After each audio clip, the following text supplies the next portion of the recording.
welcome. I'm Asuma Katauka and you are watching NewsX World. Let's take a look at some of the top stories. Donald Trump says a Gaza ceasefire could happen next week as Hamas say it has responded in a positive spirit to a U.S. Gaza ceasefire proposal, stating that they are ready to start talks immediately. Further deadly strikes have been reported in the enclave.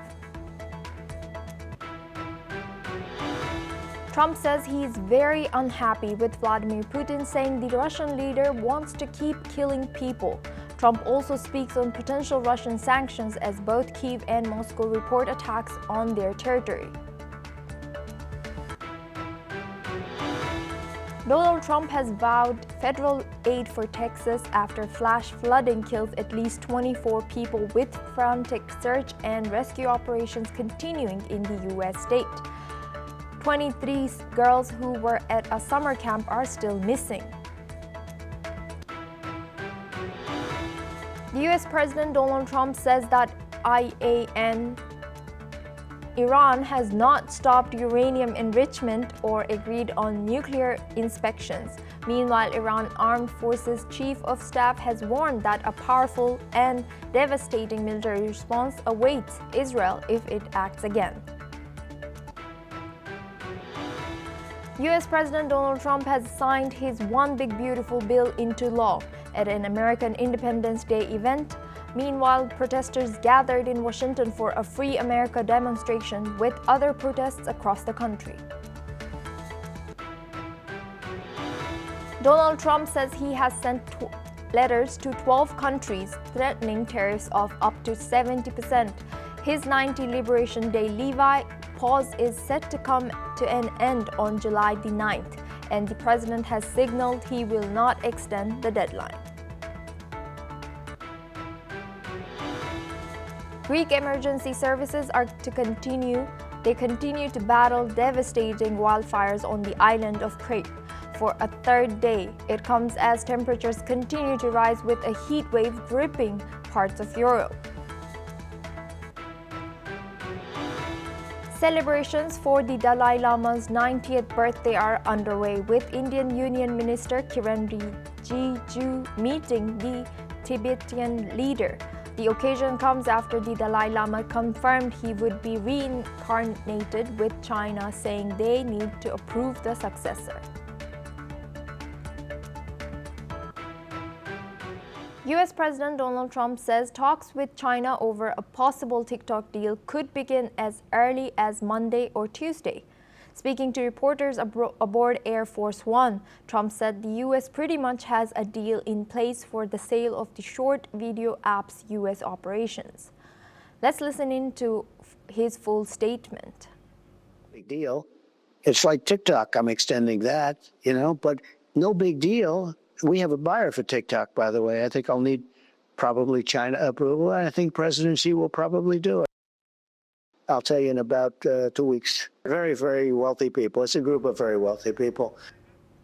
He suggested he may personally speak with President Xi or his representatives to finalize details. Last month, Trump extended a September 17 deadline for China-based ByteDance to divest TikTok's U.S. assets or face a complete ban. A deal was almost finalized earlier this year to spin off TikTok's U.S. business into a new American-owned entity, but China backed off after Trump announced steep tariffs on Chinese imports. Trump now admits the U.S. will probably need China's approval to move ahead with the sale.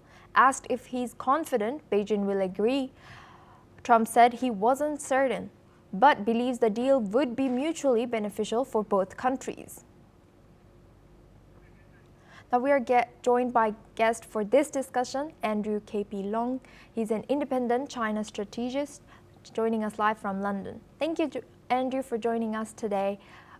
Good to see you. Why does President Trump see this deal as necessary? And is this about data security or economic gain or his political messaging, according to you?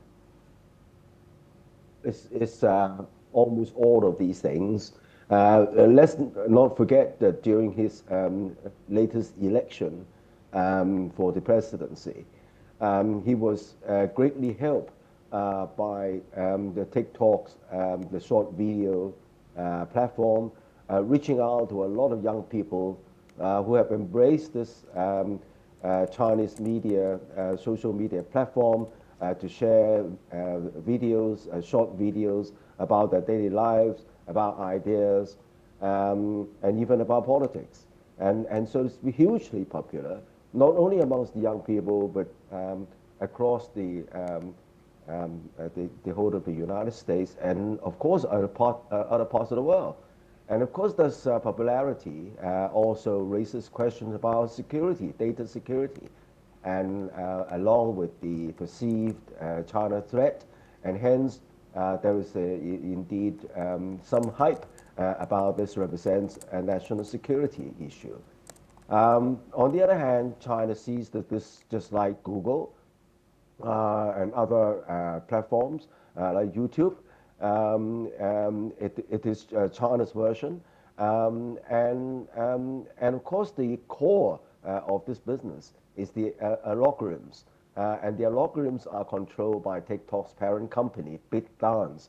It's not clear whether Trump's reference to China's willingness to sell includes preserving the authority over these algorithms. And his reference to the need to talk to President Xi suggests that really the final decision remains with Beijing. At the end of the day, if there is going to be a ban, it's not the end of the world for TikTok because, as I said, it's very, very popular across the world, not just in the United States. And of course, the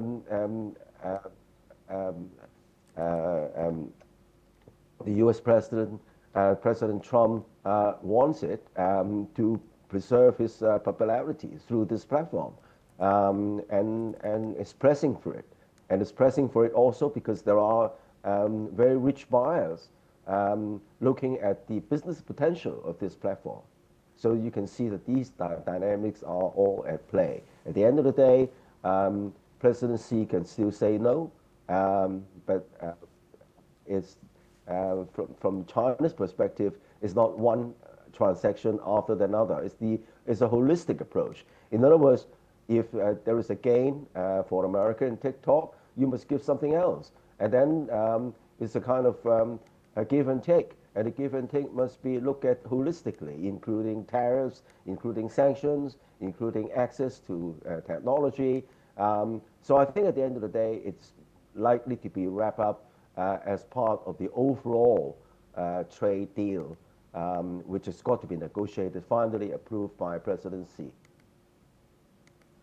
And Andrew, now looking back at U.S., could a forced sale of TikTok's U.S. operations set a precedent for future tech takeovers or bans? Well, I don't think that everything is the same because these social platforms, they have algorithms, and not all products have algorithms. Like rare earths is, of course, a different category. Rare earths, for example, does not depend on the possession of these minerals, but on the very intricate processes. So the processes angle doesn't apply to TikTok. So you just can't compare TikTok with other platforms or other issues. Thank you very much, Andrew Long, for sharing that insight. You will stay with us. Now we move on to our next news. Liverpool and the world of football are in mourning today, as family, teammates, and fans say a final goodbye to Diego Jota.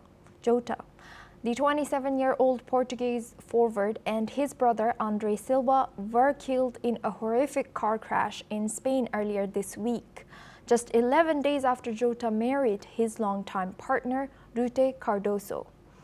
The funeral service is being held this morning in his hometown of Gondomar, near Porto. Liverpool captain Virgil van Dijk, Andrew Robertson, Alexis McAllister,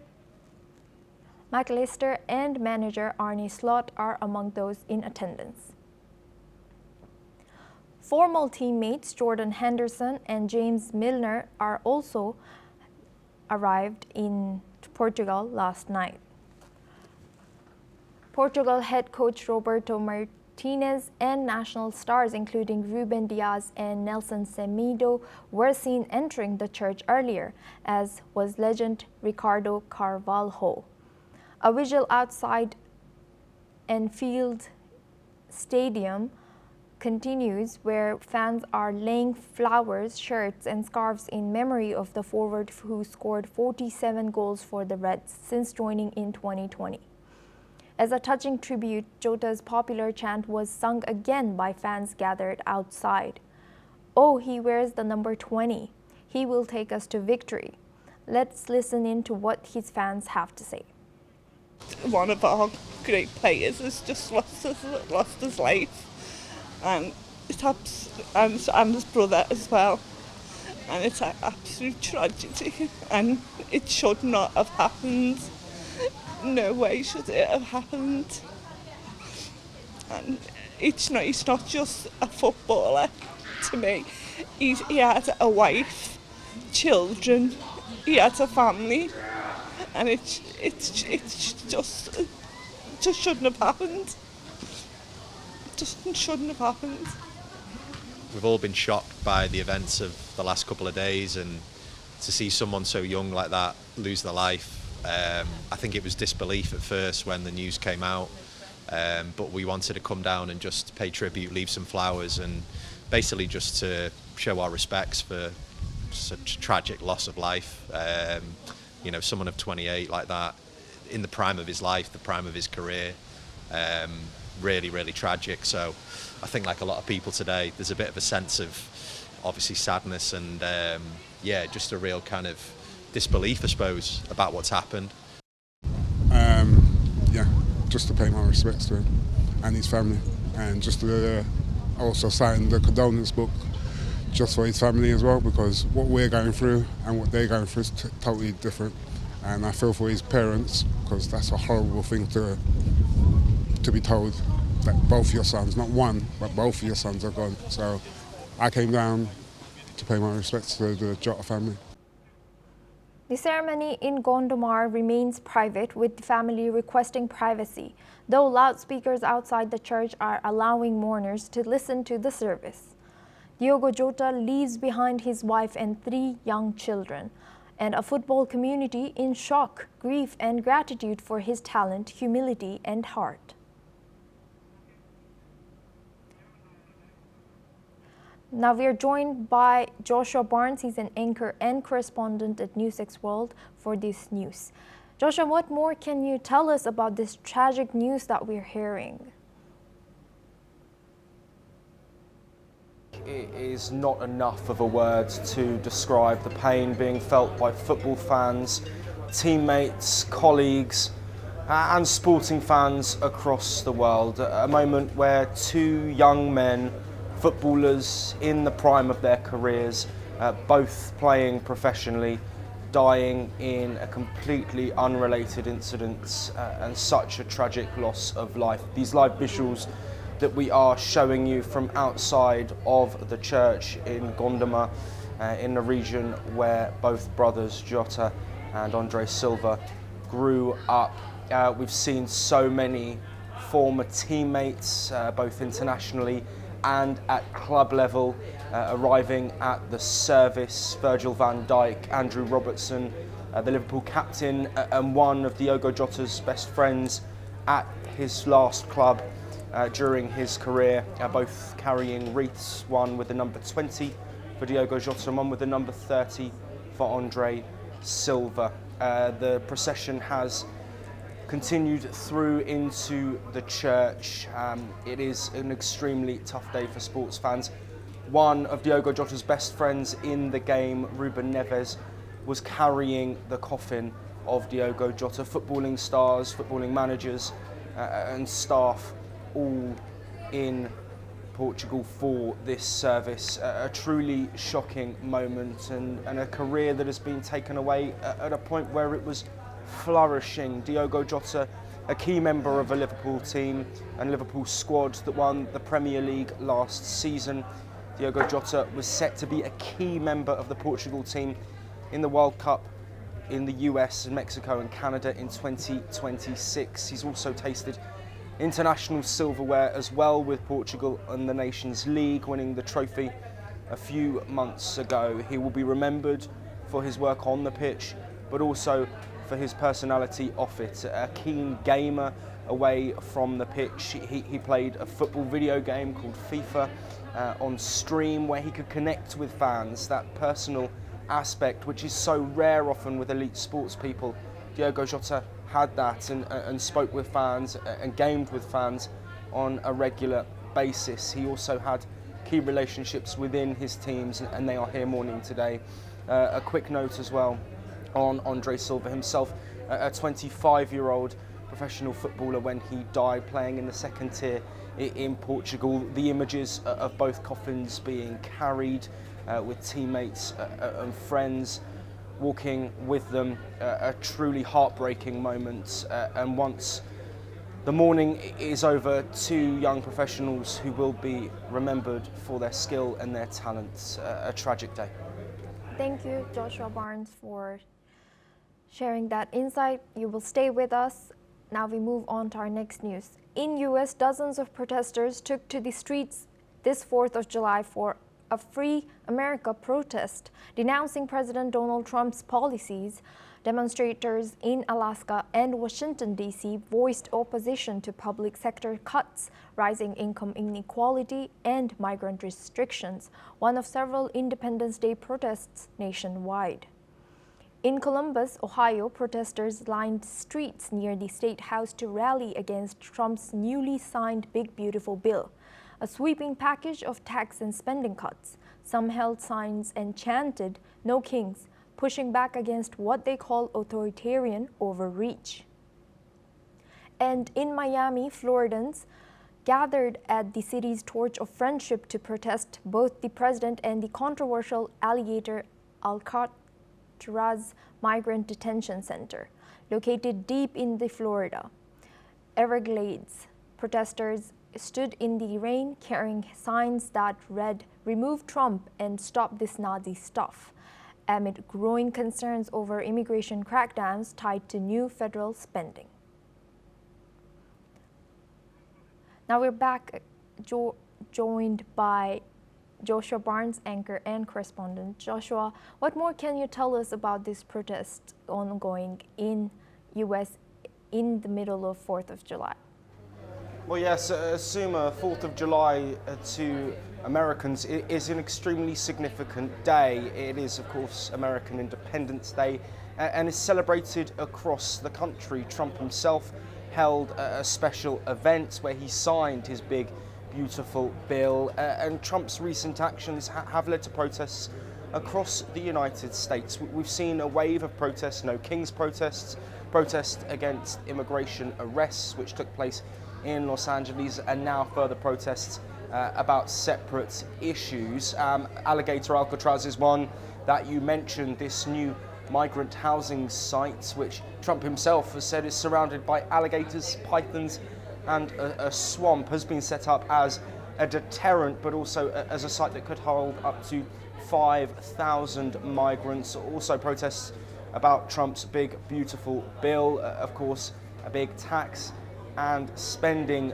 bill, which would see a tax relief for workers on tips and overtime, but also mass spending on immigration and military activity as well. It's seen as a bill by experts potentially that's going to benefit the richest the most, but Trump himself saying that America will be flying like a rocket ship after this bill has been signed. There is clear discontent in the United States amongst some groups of people. Of course, Democrats voting down this bill unanimously in both the Senate and the House. The Senate vote was tied at 50-50, but US Vice President J.D. Vance getting that deciding vote, as is the rule in the Senate with 100 senators at play.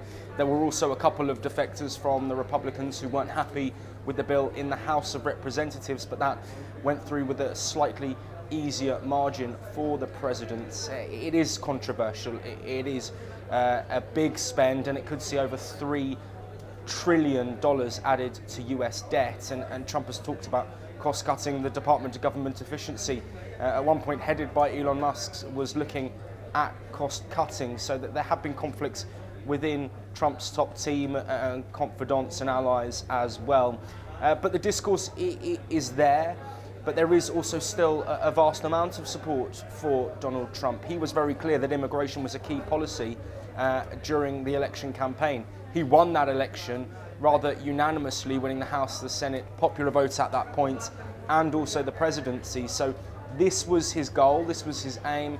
He's now pushing that forward and moving through with his tax cuts that he introduced in his first term in 2017, them now becoming law. Of course, there will be people that disagree, people that agree, but clearly those that do disagree enough to the point where they are holding these protests. There could be more to come, the fallout of this big, beautiful bill being enacted as well. We wait to see, and we'll bring you that here on NewsX World. Thank you, Joshua. You will stay with us as we move on to our next news. U.S. President Donald Trump has reportedly acknowledged that Russia has been able to cope with the sanctions imposed on it and called his Russian counterpart Vladimir Putin a professional. Trump reflected on his July 3rd phone conversation with Putin and stated that Putin has been able to manage sanctions. However, he also warned that more restrictions could be on the way in response to the ongoing conflict in Ukraine. Moreover, the U.S. President Donald Trump added that he believes the Russian leader is not thrilled about the prospect of further sanctions. Late, he also remarked that he is tougher on Russia than he is on Iran. Here's what the U.S. President has said. We talk about sanctions a lot, yeah. What does he say? I would say he's not thrilled with it, but, he's been able to handle sanctions, but these are pretty biting sanctions. No, we talk about sanctions a lot, and he understands that it may be coming, and, he's a professional. Now we know that they have talked on 3rd, U.S. President Donald Trump, and has reportedly acknowledged that Russia has been able to cope with the sanctions imposed on it and called his Russian counterpart, Vladimir Putin, a professional. Trump reflected on his July 3rd phone conversation with Putin and stated that Putin has been able to manage sanctions. However, he also warned that more restrictions could be on the way. Now we're joined with Joshua Barnes. He's an anchor and correspondent at NewsX World. Joshua, what more can you tell us about the Trump and Putin situation? Well, yes, conversations between Trump and Putin have been more common in recent times. Of course, a previous conversation in June. Trump's been very vocal since the start of his second term, even during his campaign and after winning the election, saying that his goal was to get this war ended within days. He has pushed for ceasefires backed by Ukraine, but ignored by Russia and not followed through with. There has been pressure from Western allies, European nations, including the UK, France, the EU bloc themselves, and other key stakeholders in the Coalition of the Willing, which are a group of countries who support Ukraine financially and also publicly.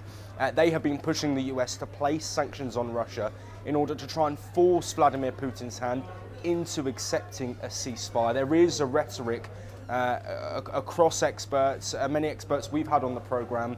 They say that Vladimir Putin thinks he's winning this war, and therefore for him to commit to a ceasefire would him be giving up his advantage. US support to Ukraine as well is a key point, because recent shipments which had been sent or set to be sent to Ukraine, which were agreed under the Biden administration, some of those have been paused, the US saying that their own personal stockpiles are diminishing and they don't have the ability to send those weapons. So a conversation here that the US really is a key part of this Russia-Ukraine conflict, and Trump's rhetoric has sometimes been positive towards Vladimir Putin, sometimes been negative. Trump also overnight said that Vladimir Putin is still killing and killing. And the words that Trump uses, it feels like sometimes he tries to take both sides of the fence on this topic, but clearly the talk around sanctions is moving forward. The European Union have done over a dozen sets of sanctions on Russia, and they're trying to limit the amount of money that Russia can earn and therefore provide into their ongoing war effort, in a war that has been going on now directly into its 4th year. But the US sanctions could be pivotal, looking at third-party sanctions on nations that are purchasing Russian oil, like India, like China, and other countries as well. They're looking at 500% tariffs on those nations, which would make it untenable to buy Russian oil. This would be crippling to the Russian economy. Oil and natural gas is such a huge part of the Russian economy, and that would have a devastating impact, therefore, to their war efforts. Conversations with Donald Trump and Volodymyr Zelensky have also been ongoing, relating to Patriot missile systems, which are vital in stopping the Russian attacks that have been intensifying in recent times.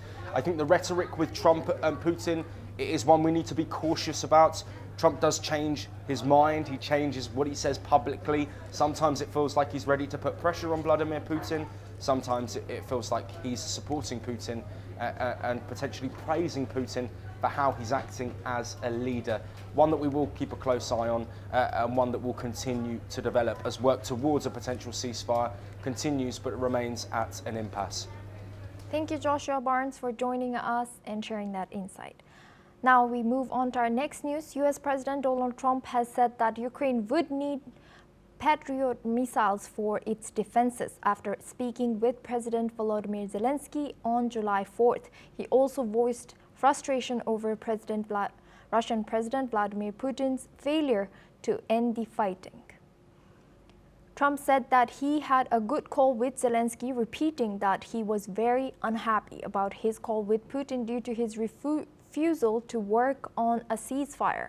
Trump also said that Ukraine was being hit pretty hard and believed that the situation around Ukraine is very complicated. Moreover, Trump addressed the increasing death toll in the conflict. Here's what he said. Yeah, I'd like to see it happen. I don't want to see 5,000, 6,000, 7,000 soldiers killed every week. And you have other people, but for the most part, so far it's been mostly soldiers, and they're Ukrainian soldiers and they're also Russian soldiers.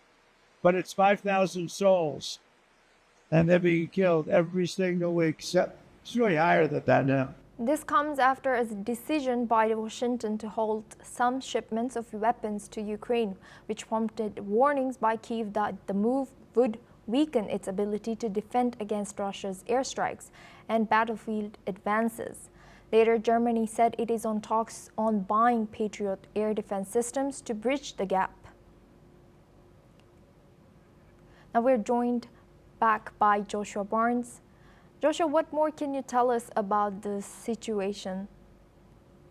Well, yes, Suma, building off what we spoke about a couple of minutes ago, these Patriot missile systems are extremely important. Now, they can stop some of the missiles, the drones, and also ballistic missiles that Russia are firing at Ukraine. Currently, within Ukraine, they have 3 Patriot missile systems, but some experts say that at least 10 are needed for full protection across the board and to protect significant and important Ukrainian infrastructure, energy systems, nuclear plants, weapons manufacturing areas. These are key parts of the Ukrainian war machine and the Ukrainian infrastructure for the people that are living there, which have been impacted. A recent strike that we were reporting on this morning led to blackouts in the Zaporizhia region after Russian missiles targeted the main electricity lines into a nuclear plant in that region of Ukraine. So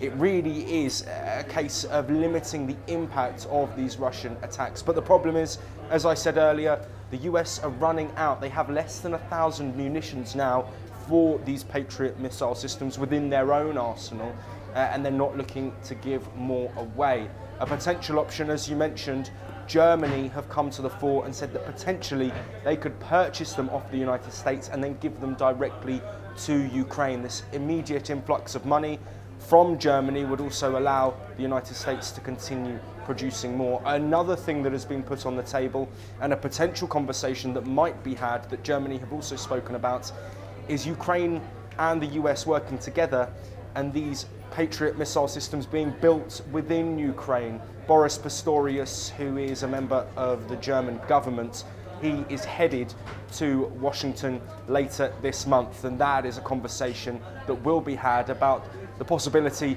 of that sort of joint manufacturing where they're happening in Ukraine, but with US expertise behind it. Ultimately, it's a situation that's continuing to develop.